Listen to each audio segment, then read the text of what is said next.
Masjid Kiai Muara Ogan yang berada di Jalan Kiai Marogan, Kecamatan Kertapati, Palembang merupakan masjid kedua yang dibangun di Palembang setelah Masjid Agung.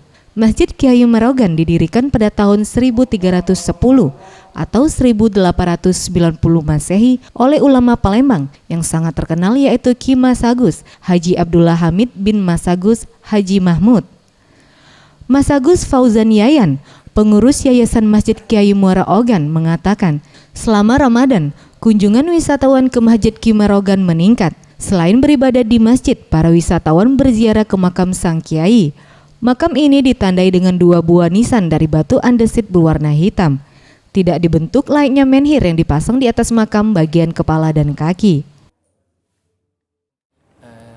Dua masjid ini saat ini di Kota Palembang menjadi destinasi wisata religi oleh pemerintah Kota Palembang karena dia letaknya sangat strategis di bantaran Sungai Musi.